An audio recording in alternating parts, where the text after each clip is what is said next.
That gets us up to 66, which is the corridors issue. I've handed out something that is entitled version 2 in the upper right-hand corner, number 66. Does anybody not have it? It's been posted and circulated. I have extra copies if someone needs one.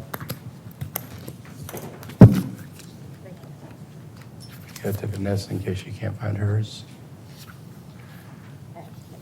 Not a problem.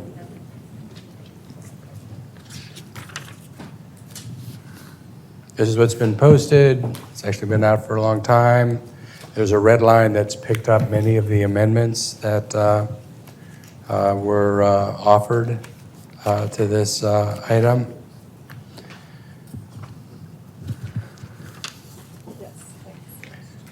Significantly, yeah. Why don't you go ahead, Mayor Pro Tem, you want to lay it out?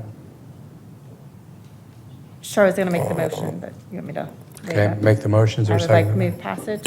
You want to make the motion? Councilmember, Mayor Pro Tem makes motion passing item number 66 rather. Is there a second to the motion? Councilmember Poole seconds it. Mayor Pro Tem. Okay, thank you. So what we have before us is item 66, which is an opportunity for us to move forward to add increased density along our corridors, recognizing that not every corridor is the same, and allowing for us to tie changes in compatibility and parking with affordability.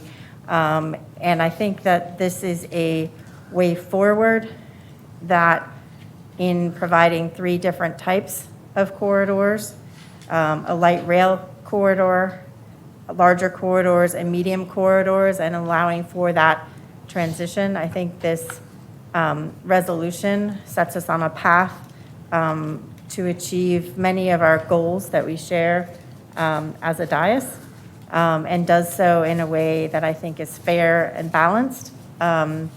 And I'm excited to see us take this step this evening, hopefully. Thank you. Co-sponsors, anyone else want to speak to this?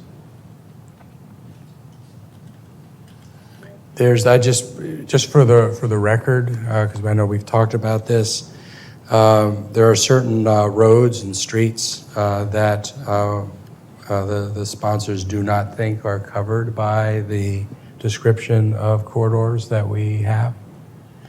And we think that those streets that are not contained within those corridors include East 11th Street, east of Navasota, East 12th Street, east of Poquito, 38th Street, east of Guadalupe, 38th and a half Street, 45th Street,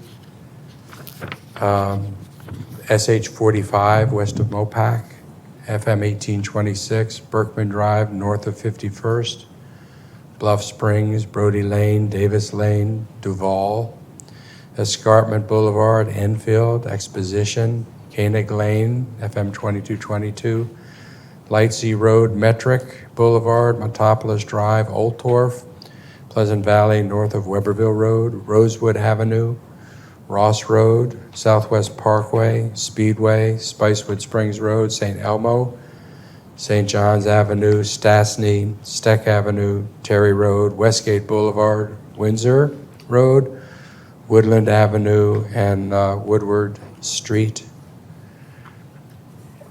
You know, as we go through this, I will admit honestly that from a policy perspective, I would like for us to be going further on relaxing compatibility and parking, relaxing requirements. And I recognize that there are a lot of people in the community that would like us to go farther. I also recognize that there are people in our community that would like us not to change the existing situation or change it significantly less. But this has been an attempt that we've talked about since earlier than November to try to come up with something that may be hard for us all to do, but might actually be where the Venn diagram crosses and and allow us to be able to move forward. I think it's more critical now than it has ever been to increase density in housing on these corridors.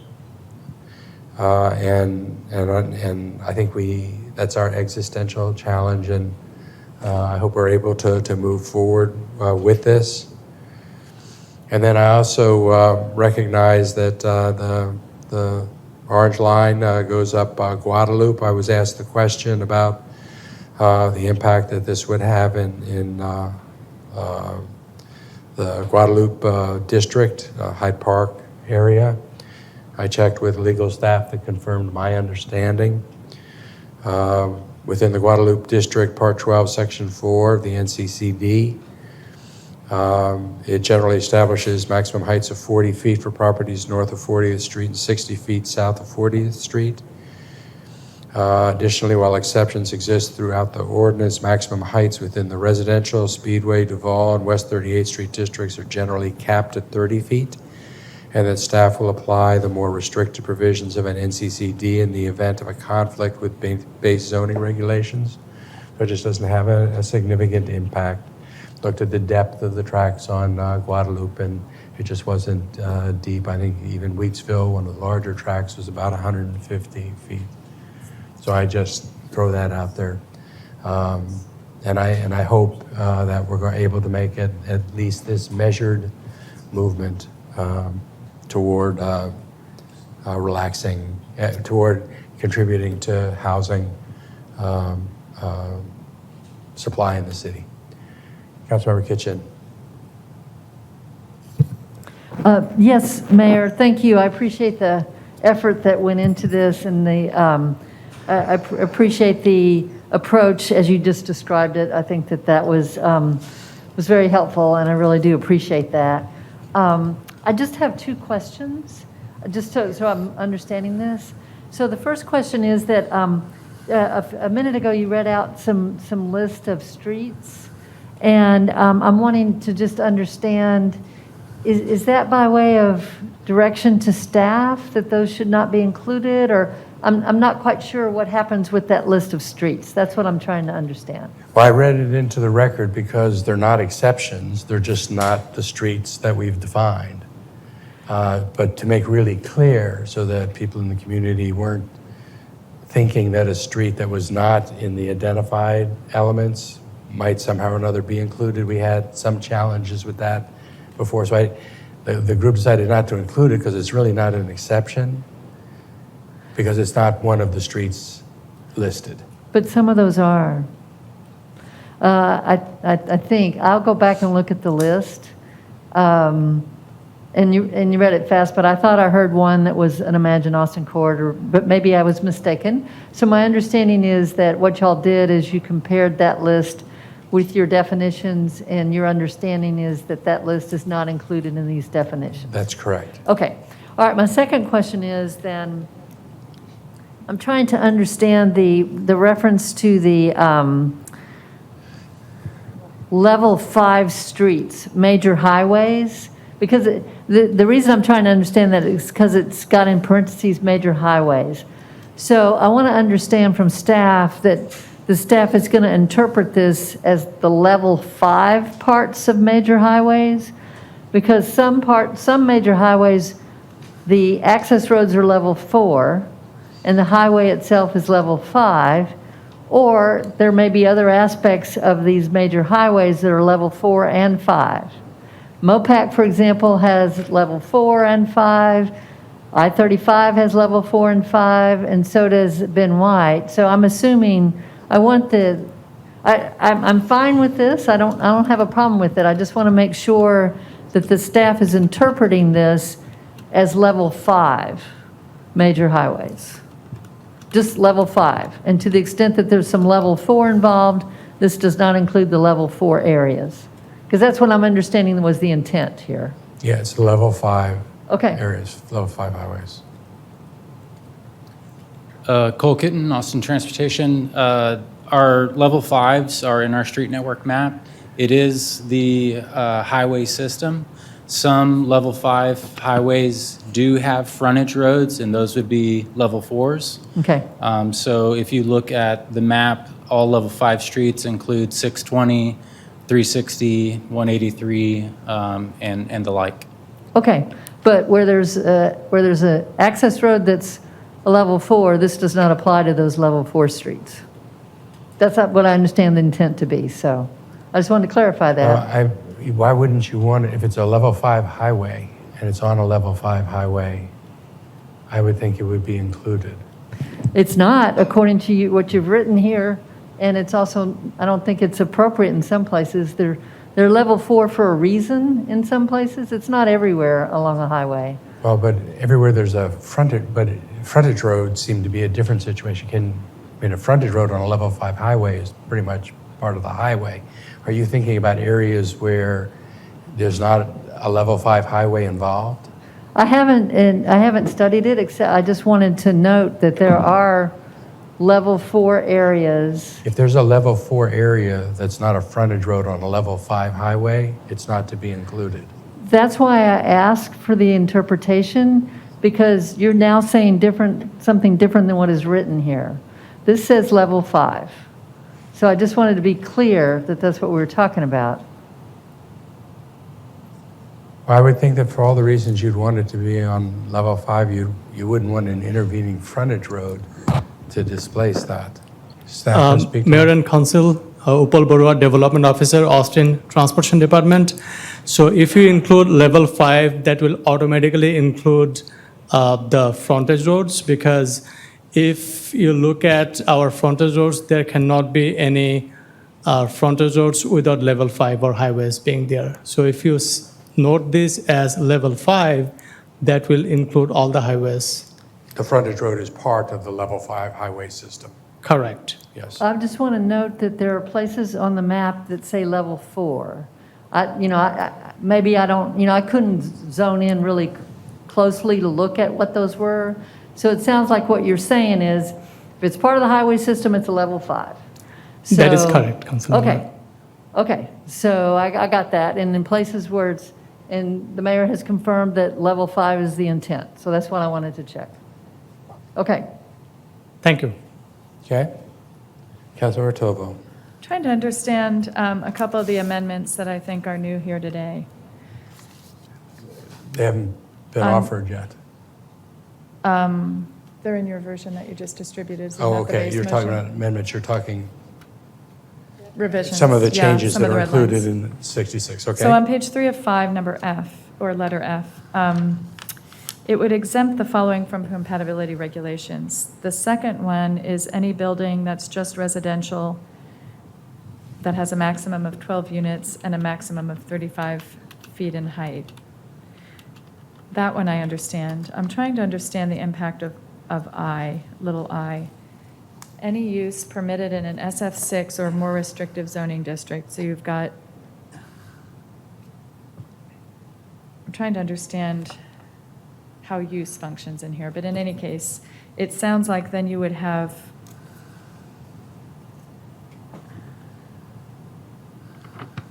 so those are also capped, those would also be a height of 35 feet.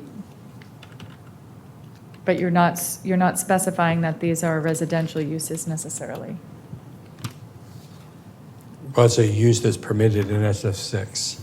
Can someone talk me through the rationale here? I don't necessarily have concerns, but I just need to understand. I need to understand what this exactly does and why the inclusion and what's the impact on the value here.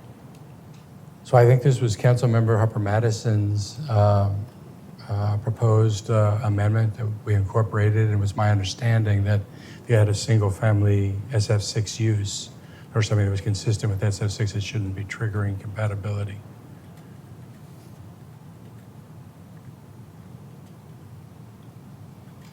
Mayor Pro Tem? So I think both of these were about not making, or trying to facilitate missing middle in these areas by not requiring the 25-foot step back for missing middle. So it still has setbacks that are defined on the chart that has the site development standards, but it would allow the setbacks to be smaller depending on which SF zone it was. So you would still have setbacks, but they wouldn't be as large as the 25-foot setback. And so it's allowing the more missing middle to happen because you're making use of the setback and you're not requiring, because you could have a missing middle that's house scale even, and it would have to be further away than if it was single family, is how I'm understanding it. So the setback in I would be governed by, the setback that you would be using would be the one, say that- it's SF4, for example. The setback would be, let's see, I've only got 4A. From the rear yard, well, let me use SF5. It would be the rear yard setback of 10 instead of, it would switch to the site development standard Right, regulations. so what happens is compatibility doesn't really matter because they're all capped at 35 feet. It only matters for what the setback is in those cases of SF6 or less.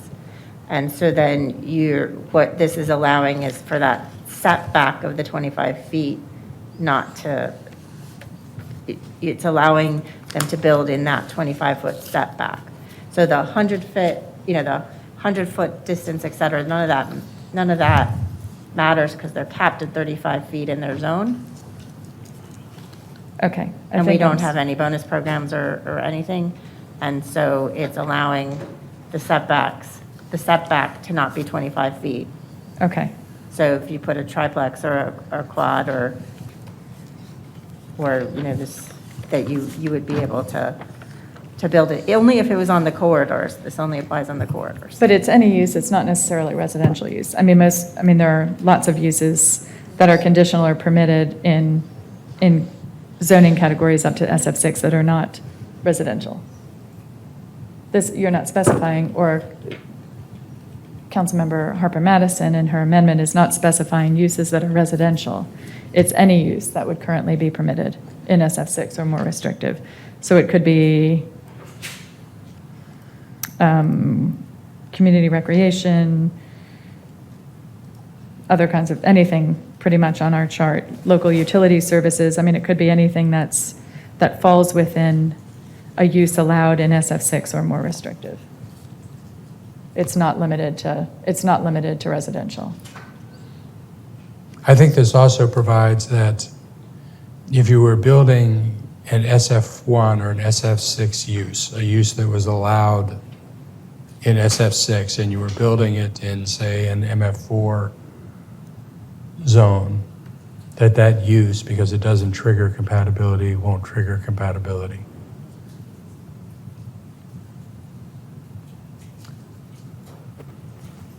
So if it's an SF1, SF6 use developed in a different category, it doesn't trigger compatibility if it's SF6 or less restrictive, because that doesn't trigger compatibility. That's how I read the amendment. Mayor? Yes. Councilmember Kitchen? I'm wondering, I would think that the intent here is residential use. So would it be acceptable to you to just say any residential use permitted? Because what we're trying to do here is allow for these missing middle, if I'm understanding this correctly. And so I think that, because see, the double I is specific. It says any building consisting of only residential uses with a maximum of 12 units. So it's got that. So when I was reading this originally, I was thinking that the intent was that it's residential. Is that not the intent? I think that's the intent, but residential, I think, has a more restrictive use. I think residential is limited to like 3 units. In SF6, you mean? SF6 would give you at least 6 units, would it not? But I'm just not sure that is called residential. Okay, well, So I think what the language said was any use that was allowed in SF6 or below. but it should be a Doesn't trigger. housing use. Maybe, Right. maybe any housing use, maybe residential is not the right term, but any housing use, can we ask staff or, Yeah, we can ask staff. I mean, Yeah. I mean, that might be okay. yeah. Or Mayor? residential with a little r. I'm not positive it makes a difference, but that Okay. was my understanding. Yes. Mayor, I was just going to see if Mr. Rusthoven might help us out here. I Yeah. thought residential use might cover it. I think we use residential use to talk about multifamily and single-family 6, but And that was the issue. I don't want to accidentally use a fourplex and have it not count as residential because it's called multifamily.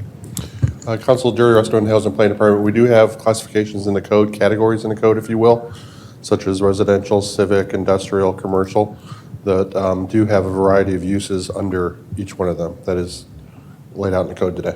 So would all residential uses allowed in SF6 or below be called residential uses? Yes. Okay.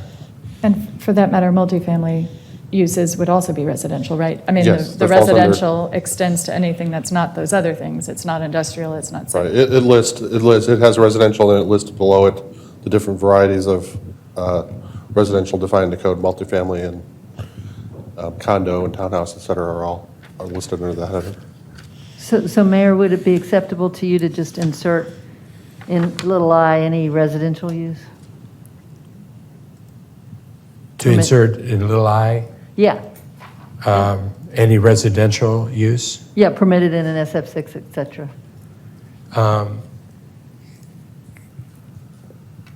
Any residential use, adding the word residential in front of use. Yes. Councilmember Harper Madison, are you okay with that? This was taking in your amendment. I'm okay with that, and for what it's worth, I don't know if it's helpful at all, but I'm looking at the specifications under residential. It's bed and breakfast residential group 2, condominium residential. So I mean, there are multiple uses under residential, in which case I'm fine with including the word residential. Okay, then that's accepted. I have a different Councilmember question. Kitchen? A different question about the same, what the intent is here. I'm assuming that it says exempt the following from compatibility regulations. I'm assuming we're talking about the height aspect of compatibility, not dumpsters, lights, noise, other kinds of things. With these smaller multifamily, you're not going to likely have any of those issues. But if you get up to if you get up to like 12 units, you could have potentially, like where the dumpster's placed and stuff like that. So I'm assuming that this was intended to, when it says compatibility regulations, it was intended to speak to the height resolution. Is that right? Is that the intent? I think you're nodding yes, right, Councilmember Harper? I am. Okay, so if the staff understands it to mean that, that's fine. I don't know how you would word it to make that clear, but can I hear from staff that they would read this to mean the height? Or do we? So, I mean, I guess for what it's worth, whenever we hear that something triggers compatibility, we're Yes. exclusively talking about height, right? Yeah, So they're right, not that's right. taking into consideration some of the other regulatory measures. Yeah, Councilmember, if I may, for all of you, just to clarify, compatibility triggers, several different things. Height restrictions are one of them, but there are other portions regarding lighting, dumpster location, Yeah. et cetera, fencing. So I do think it's very important that you clarify whether this is just applying to the height restrictions or whether it's applying to the other restrictions as well. That is something that we would need to be codified, not implied. so would it work to say exempt the following from compatibility regulations related to heights and setbacks? Would that cover everything? Are you okay adding height and May I setback suggest regulations? that we might want to put that at the top where it says modifies the height compatibility regulations, as long as that also includes the 25-foot setback at number 4, because I think we would want to clarify that for everything, because it was not the intention to change the other. Okay, the so- other items. So, Mr. Rustovan, if we put it under number 4 and say modifies the height compatibility regulations to, and then, The height and setback regulations. right. Modifies the height and setback compatibility regulations. I think that would And be then, clear. and then the parking modifications done in a separate section. Thank you for pointing that out, Councilmember.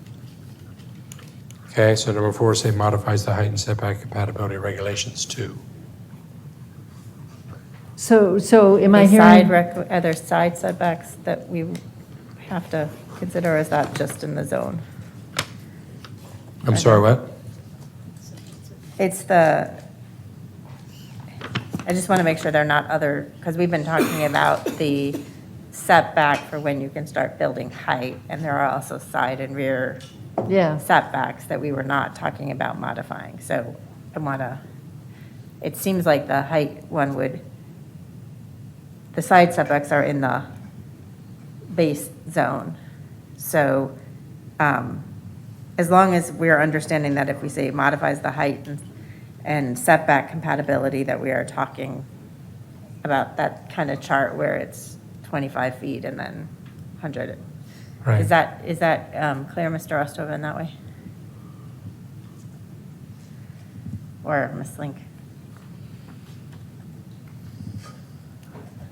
Could you repeat it for me, please? So if we said modifies the height and setback, the compatibility height and setback regulations, that we would only be talking about, because the rear and side and front ones would be determined by their base zoning. Okay, yes, As we opposed understand. to by compatibility. Yes, that would work to do the modifies the compatibility, height and setback regulations. Thank you. Okay. Without objection, that amendment is incorporated. is that going in 2 places? Is that what I heard? No, it's in number 4, so it just covers all of number 4. Oh, because F is under 4. Okay? Do we need anything on number 5 for that? I think it's just the compatibility. I don't think so. Okay. All right, any other questions? Any other amendments to 66? Councilmember Tobo? Wait, I Oh, didn't. no. Go ahead. So under 5A, you're thinking that reference, I didn't hear what y'all said. It says to end compatibility regulations, would you not need height and setback there also? That just means that you only look, there's, beyond 100 feet does not set off compatibility, does not trigger compatibility. Yeah, so. I we- think we could add height there, because we Yeah. don't want to not have the dumpster regulations Yeah. once you get beyond 100 feet, for instance. I don't think that would be a problem. Okay, so 5A, we're going to put height also, right? Okay, height and setback, compatibility, height and setback regulations on 5A.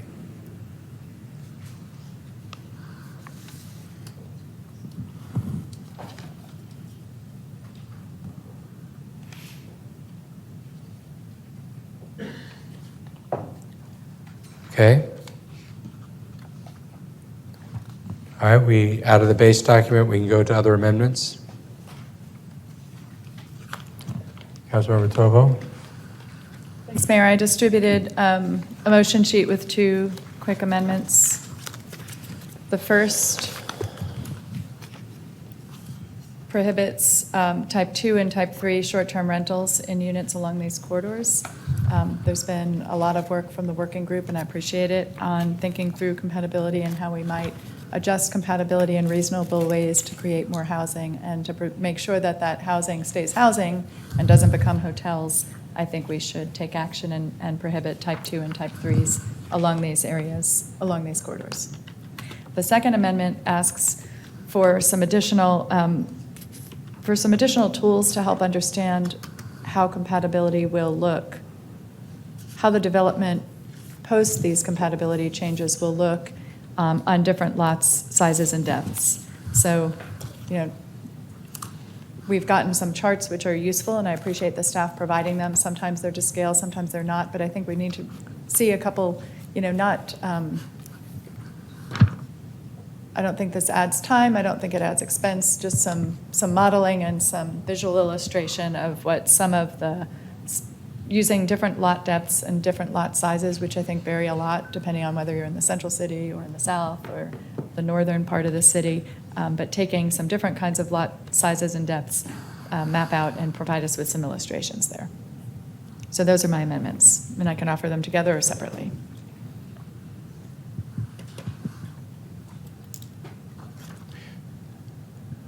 Are we talking about the bonus units in number 1? I'm actually talking about all the units. Again, I'm talking about all the units. I think we have, as has been said multiple times, a housing crisis. We're looking at ways to create more housing and to make sure that that remains housing and not hotels. I would urge that we prohibit short-term rentals. I'm not prohibiting type 1, which we know homeowners are using in part to help pay their property taxes and to offset the costs, generate additional revenue. Okay. But I am suggesting we prohibit type 2 and 3, which are investor-owned properties that are really hotels. Anybody want to speak to amendment number 1? Mayor Pro Tem? I just have a question to clarify, because broadly speaking, I agree with the sentiment. Are you saying if they access the bonus, then for their entire property, they can't do those, or just for the bonus part, or no matter where you are, whether you use a bonus or not on these corridors? Yeah, I would like to go with the last of those, on the Okay. corridors, to not have short-term rentals. Okay, so it would not, I don't think that would be found in section 5, because that's only about the bonus program. So we need to figure out where that would go, and then we should discuss whether we wanted, whether the dais wants to do that. It could just be a number 8, but it could just be a number 8, but it wouldn't go under 5, because then it would seem to apply. Right, It was thank you. only on the bonus pieces. And I have a brief question Yes, on that. Councilor Bev? Like, STR would be less than 30-day rentals. I just want to clarify, because I don't want to impact, for example, like a 90-day lease, or, you know what I mean, another short-term type of lease. These would be strictly, the city code regulations, I believe, only apply, okay, that's fine. And it would still allow somebody who owns a property to do a type 1 version. Right. If you lived on the corridor, you could still short-term rental your property within the limits that are under the code for short-term rental type 1.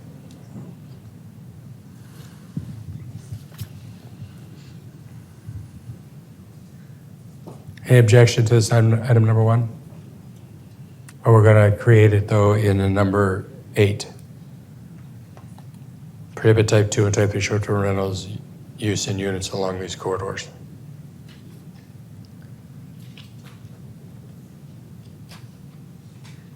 So I haven't had a chance to vet that concept or anything, but I'm okay passing this ordinance and moving that along, and then seeing how that conversation goes as this ordinance is developed. Okay, so that comes in as a new section 8. And then section 2, asking staff to provide modeling or visual analysis of the lot sizes. Anybody have any objection to that? Okay, yes, Mayor Pro Tem? I don't object to it, we just have to figure out where it goes. It seems to me it would be an additional, be it further resolved, perhaps I think you're right. before the last one, right before the last one. Okay, so this will be the penultimate, be it resolved. Second to last. Any objection? Hearing none, that's included. Any other amendments to be offered to 66 before we vote? Councilmember Vella? Mayor, I just have one, the one that I passed out. My understanding is that there's no waiver of compatibility regardless of the circumstances or situation. And I think all laws should have some kind of waiver or exception when the circumstances so warrant. And so I'm offering an amendment to allow the Planning Commission to waive compatibility, and that can be appealed to City Council. Mayor Pro Tem? Do you think staff can explain how the Board of Variances works? Because I think we already have that process. Board of Adjustments, sorry.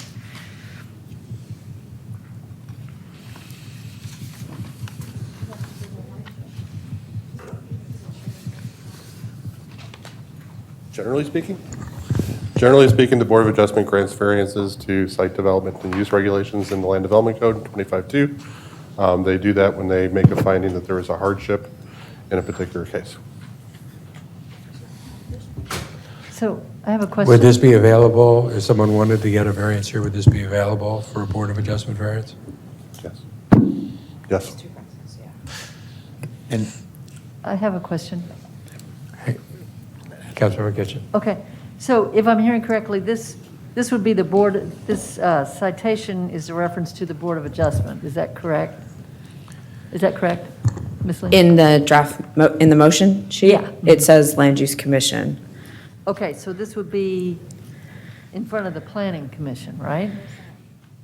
Yes, so current code in 25-2-1081 actually has a process where you can go, under certain circumstances, you go to the Land Use Commission. Under other circumstances, you will go to the Board of Adjustment.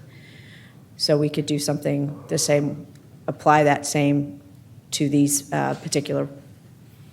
this set of regulations. Okay, what's the public input process as part of this?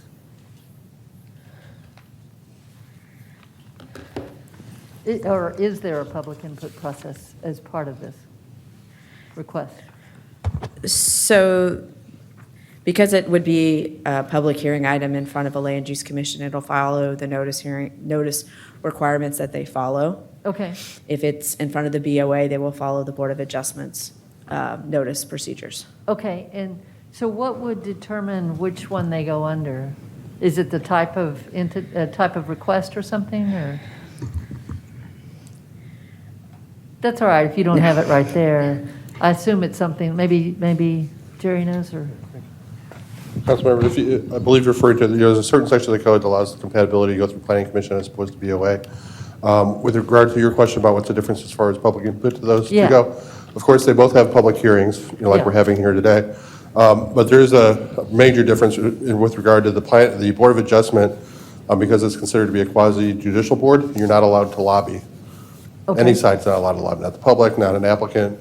No one may lobby, not the staff, may lobby the board. The board hears everybody at the same time during the public hearing, and then they make their decision. Whereas the Planning Commission is similar to the City Council. It allows for lobbying, contact between the commission members and the public. Okay, so I'm wondering if Councilmember Vela would be amenable to adding to the end something to the effect which may be appealed to the City Council and which provides for an appropriate public input process. I would have no objection to adding that. And the other reason that I'm bringing this is that my understanding is that hardship as defined is an extremely high standard where it would otherwise, like the property would be kind of undevelopable if not for the waiver. And this would not be, and we're not talking about a situation where the property is undevelopable. We're just talking about a situation where maybe there's just one triggering property that is cutting down a number of units. And for example, that homeowner might even be able to say like, you know what, I don't care. You know what I mean? That's Yeah. fine. But there's no process via the city to actually do that. And again, I just want our planning commission and our city council to consider it, and if in the proper circumstances, to waive it. I'm fine with that, as long as we're including some kind of public input process. Councilmember Mayor, Kitchen? I'm not okay with it. I think we already have a process. We have a process that allows us to waive compatibility at our land use commissions. And I think this is going to create a lot of havoc for our planning commission. through all sorts of things, and then we're going to get all sorts of cases where it's these little different things, and we don't have the ability to waive compatibility at our level. I just think that really complicates things. I think we could think about this and see if we can come up with a solution by the time the ordinance comes back, but I'm not comfortable ordering that we have to have this process when we have an existing process. And the ramifications are huge for the process down the line in terms of the vagaries of how things get handled and the level of lobbying that will happen if it's assigned to one of the land use commissions that can be lobbied. Councilmember Kitchen? This is a resolution, so it still has to come back to us, right? I mean, that's the intent. So we'd review it, we'd have to review the amendments and then vote on them again. So I don't have a issue around proceeding with this. I think it makes sense to go ahead and proceed with it. I don't think we want to empower our land use commissions to make willy-nilly compatibility decisions based on no criteria. I mean. But it doesn't say that. It says. I know, but the only thing, we already have a process for a lot of situations. And so if you start to assess, well, they say, well, they can do this much more if you get rid of compatibility, then you don't have a compatibility rule. You just have a rule that you go to your land use commission and you waive what you're doing. So what is the process that we already have? Staff can. That's a very explain good question. that.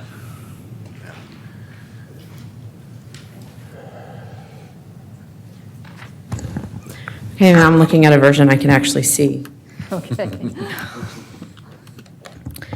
So the waivers, the compatibility provisions of the code include a waiver section. And 1080, it's 25-1081, which is referenced in Councilman Ravella's motion.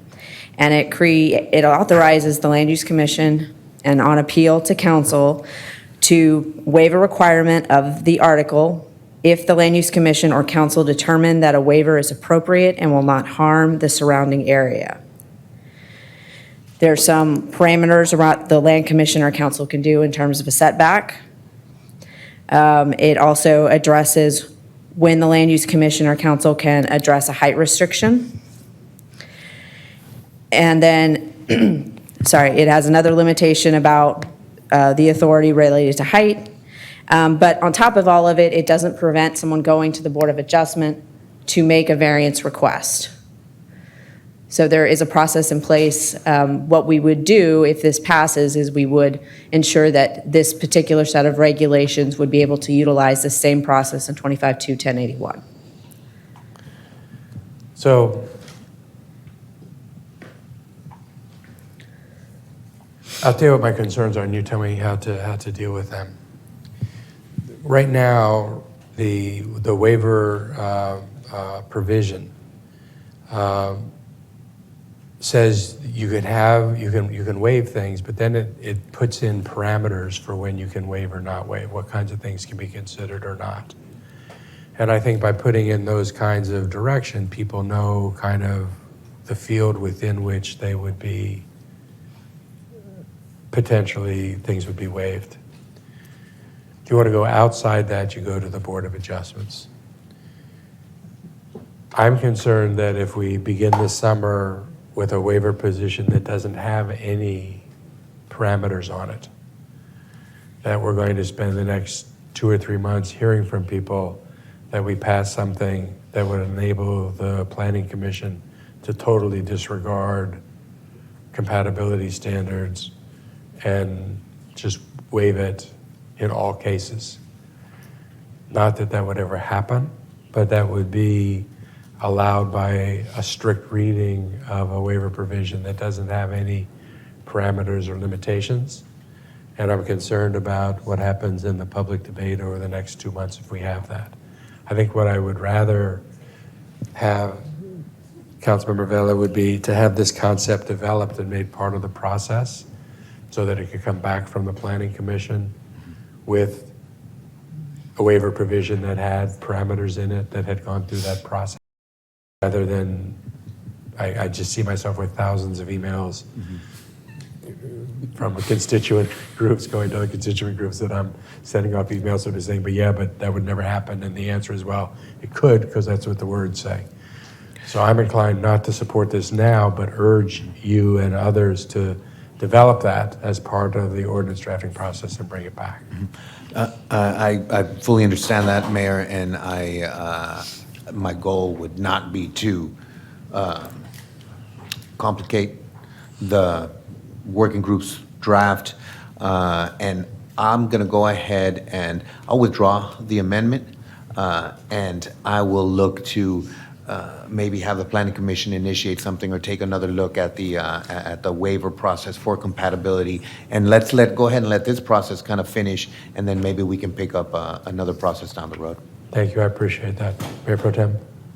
And I think when you do that, we should be really adhering to our existing process and making sure this works through the existing process. But because we're already essentially waiving stuff, like, I'm not sure what you have to waive in this case for the hardships that would be different than what's in our existing process. And that's what we have to understand. And absence having a detailed look at that process, I think it's fine.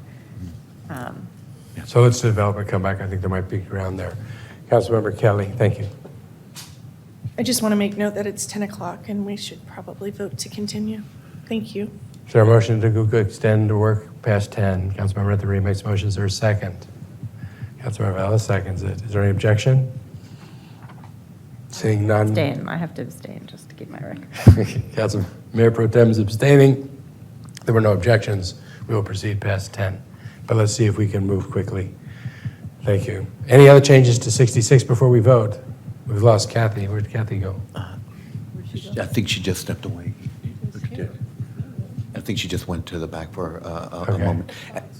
In the meantime, Yes. so, and I have one question on the civic uses that I know that, oh, where did my copy go? In the version 2 that is offered, it says that it would not be the use, it would only be the zoning category that would trigger compatibility.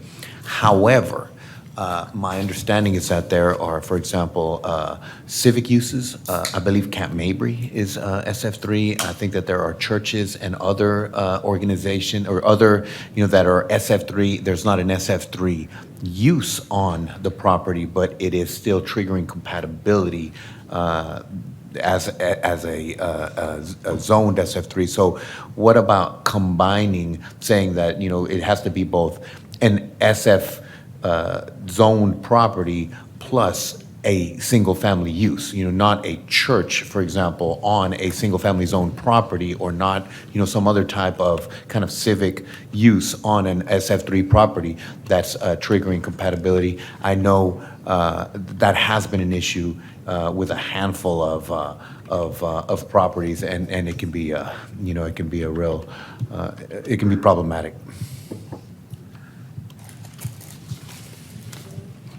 Requiring both use if there is any and the zone. If there's no use, then it's just the zone.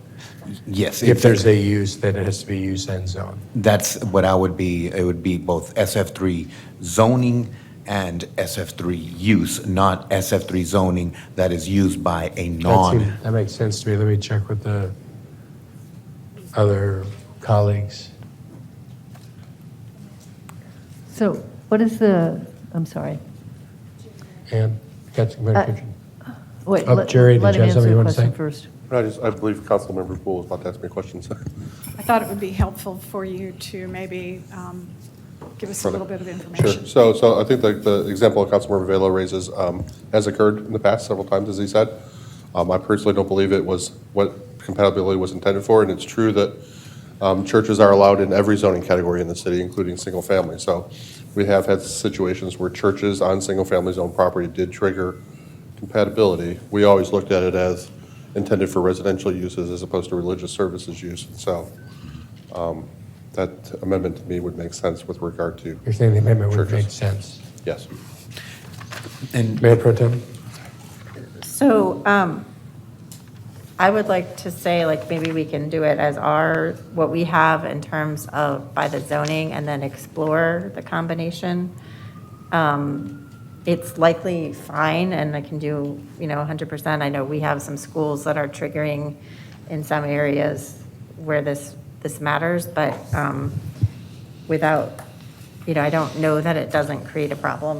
When we put together this proposal, we really went through and scoured lots of examples of things. So I think it's something that's absolutely something we should explore through this process. So I don't know if we can say, do it for sure with the, it's not triggered by use, but by zoning, and then explore how you would do that combination. I think it should be fine because, Camp Mabry shouldn't be triggering it. Not that there's anything much around it that would be an issue, but we do have schools, for instance, that are SF1 that are triggering things that would be a good candidate for it. I would just be a lot more comfortable if we could say, do it our way and then add a thing and explore, put that in the exploring section. And if it turns out that it's really makes a lot of sense, which it may, then we just add it at the ordinance. Okay, part. so So we it's could- given an option to do it, and I would be, it can be brought to council even before we finalize and share it, and we can make a decision. We can report back with a sharing of the information of which civic uses are allowed in single-family zoning categories, so y'all can see exactly which ones they are, because as you said, it's more than just churches. And we can report that back to the council if you'd like. Right, but it's also, part of what we did as we put this together was really look around the city and see sort of the impact and what made sense absent the full planning process. And so I would like to have that opportunity to think about that before determining absolutely yes, because one of the things we learned as we went through different things is that some things you didn't expect really had big impacts. So I do think it's something I can get behind 100%, but at this stage, I would propose that we put it in the section where we had the exploring section, the third to last one, where we have sort of applying light rail or larger corridor regulations to TODs and providing the analysis of the affordable housing capacity yield of this.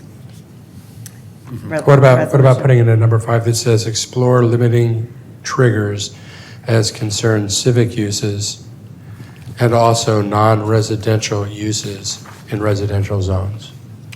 That sounds excellent to me, Mayor. And just as a note, I believe that the Camp Mabry SF3 clipped a floor off of one of the Bull Creek buildings along there. That's, I think, where at least, my staff and I got the initial idea that I had no idea that. And that makes Mabry- sense. So let's keep it in the explore category. And number 5, we'll say explore limiting triggers as concerns civic uses and also non-residential uses in residential zones. Any objection to that? Can you say that one more time? Explore triggers. Explore limiting triggers as concerns civic uses and also non-residential uses in residential zones. Okay, that's included. Any other amendments before we vote on 66? Then let's vote on 66. Those in favor of 66, please raise your hand. Those opposed? Is Councilmember Harper Madison with us? Councilmember Madison is with us.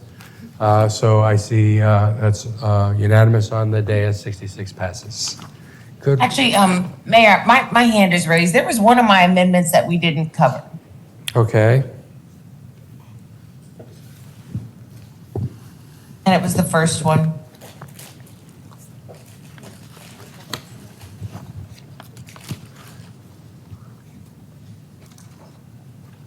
This was including options for compatibility setback distances. Correct.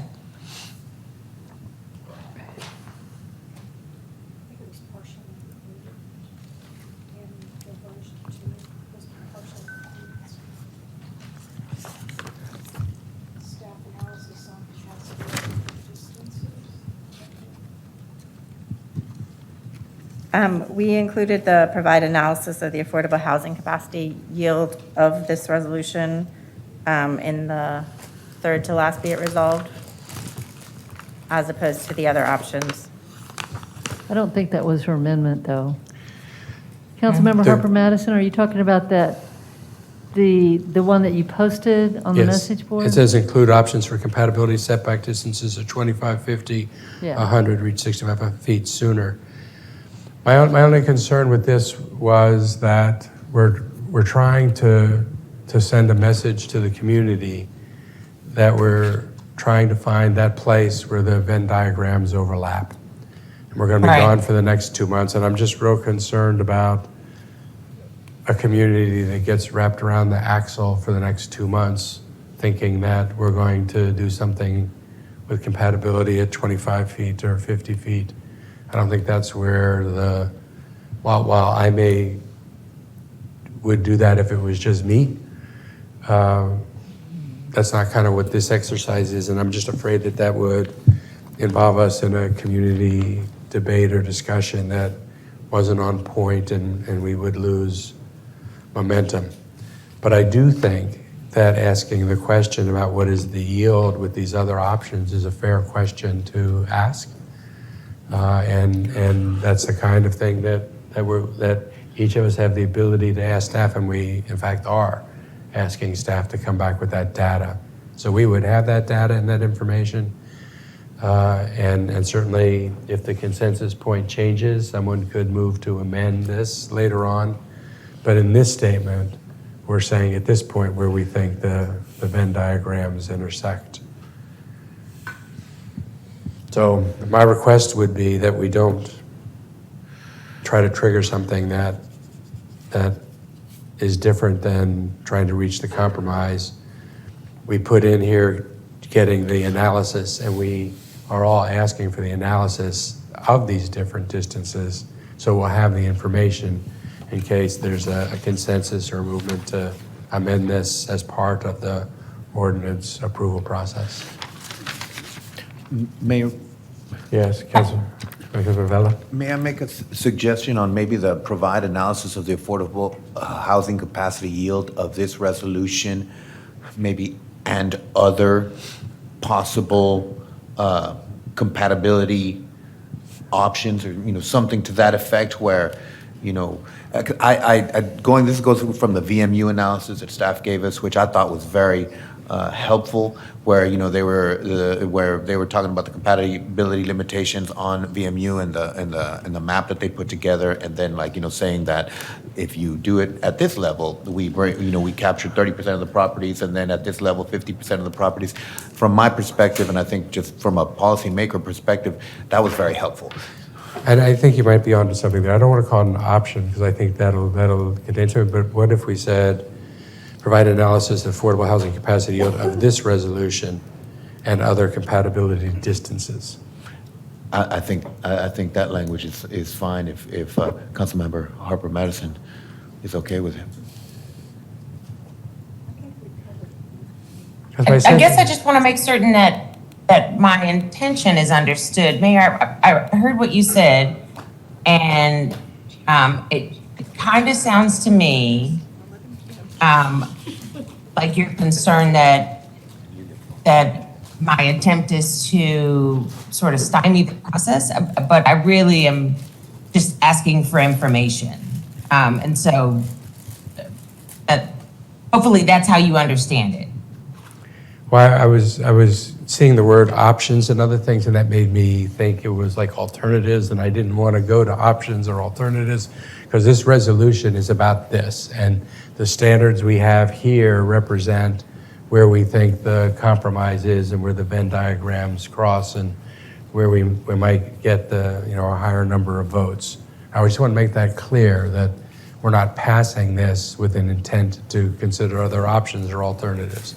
But to the degree that you're just asking for data, which people can do directly to staff otherwise, I was seeing whether there could be agreement on just saying another compatibility distances, whether that sufficiently separated us. Is there language that could Sure, sufficiently separate? in theory, but I want to just make sure that I'm being really clear and that we are on the same page as we move forward. I've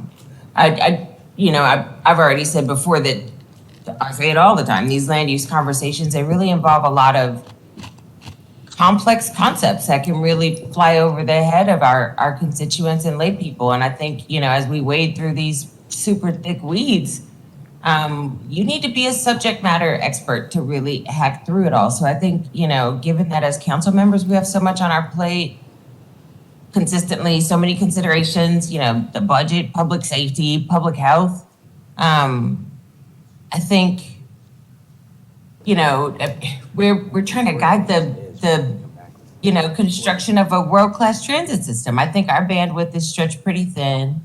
And in my mind's eye, it'd be best to leave it to the trained experts on our staff to do their jobs and bring us comprehensive options. And so I was really just asking that, as a policy-making body, that we have the data to make those data-driven decisions.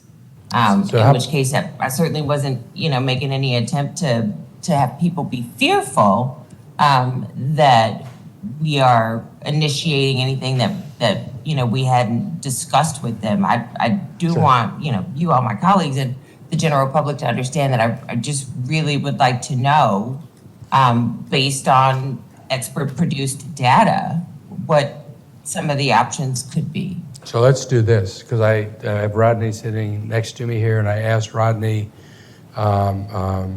you're now making the request for that data and that information for other distances, and I'm asking Rodney if you will provide that to Councilmember Harper Madison? We certainly will.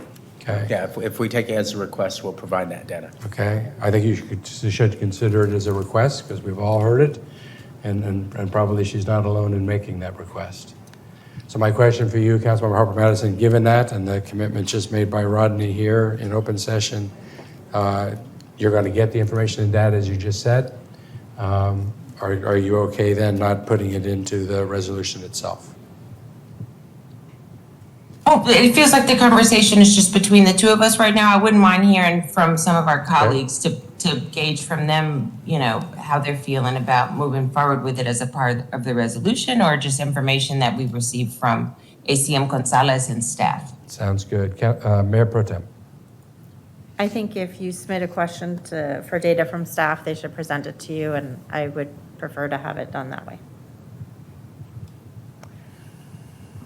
Councilor Kitchen.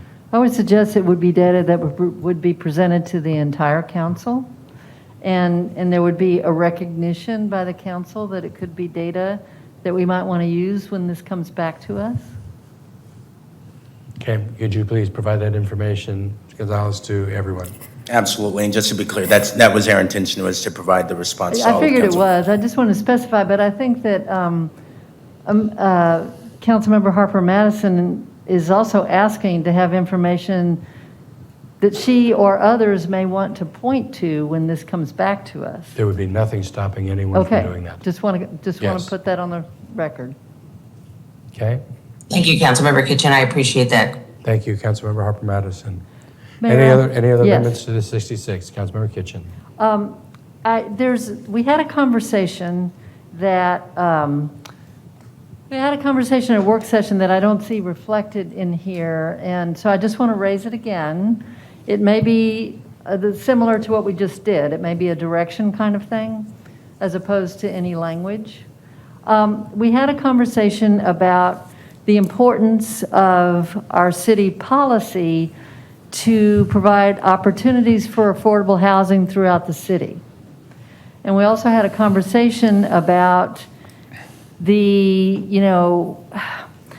about ensuring that when we were looking at making these kinds of changes, which are linked to corridors and affordability, that we really be looking throughout the city. I am concerned that we really haven't accomplished that. I'm concerned that that this is focused in certain parts of the city and not in others.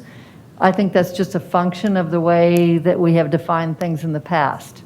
So I would like to ask if there's room for staff to consider,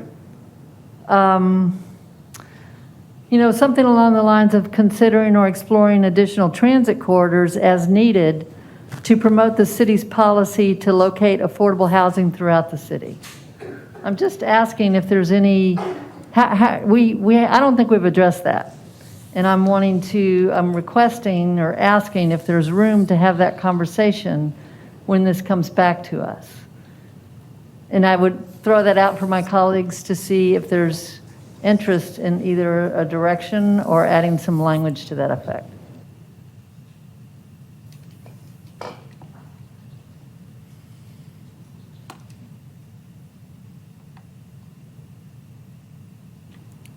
Councilmember Kitchen, if I could, and staff can help with this conversation. You may recall that we have the strategic housing blueprint. Yes. And that strategic housing blueprint has goals by district for affordable housing. And so that's our overarching program that we implement as staff. And so in everything that we do, we are always going to attempt to achieve those goals by district.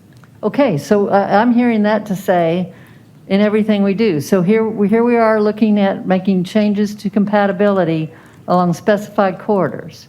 So as staff works on this, when you come back to us, I would like part of that conversation of what comes back to us to tell us, if you recommend or suggest or just identify that this tool that we're putting in place is really not addressing parts of the city. If that's the case, I'd like to have that conversation then. Absolutely. I can ask staff to confirm that, when we bring this back, that, as we look at the corridors, that we'll also look at it by district to give you that information.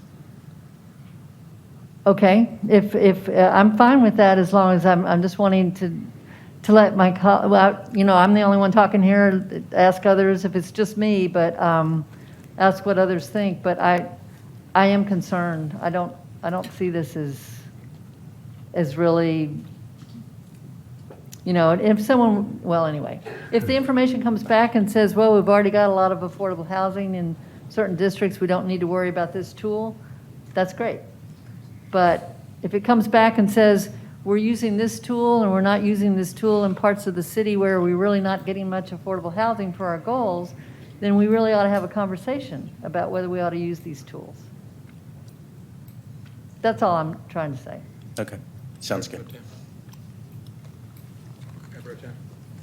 So I just want to address that, because one of the things that we're doing and we see on our agenda is that we have many tools to address housing, and they don't all fit every part of town. So we passed ADU resolution. I think we passed the planning resolution. Compatibility is not what is, the compatibility and parking are not what is constraining growth in my district, since I think this is directed at me.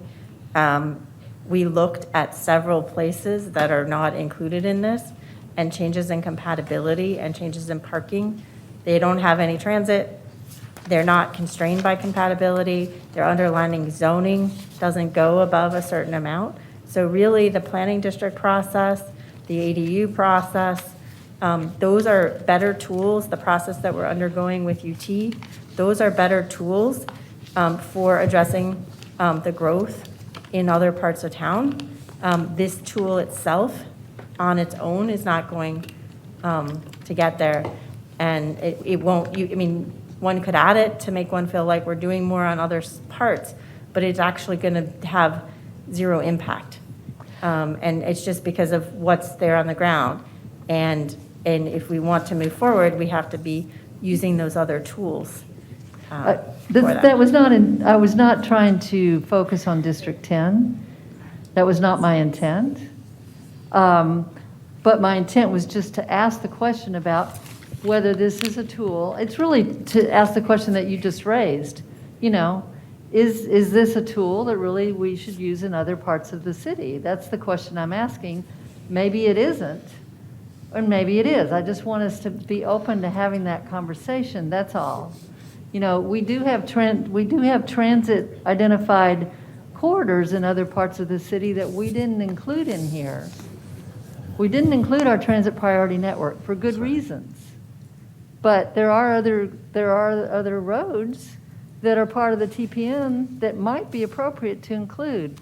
All I'm saying is, I just don't want to have this come back to us in September and have it said because we didn't put anything in this resolution that we can't have the conversation then. That's all I'm trying to say.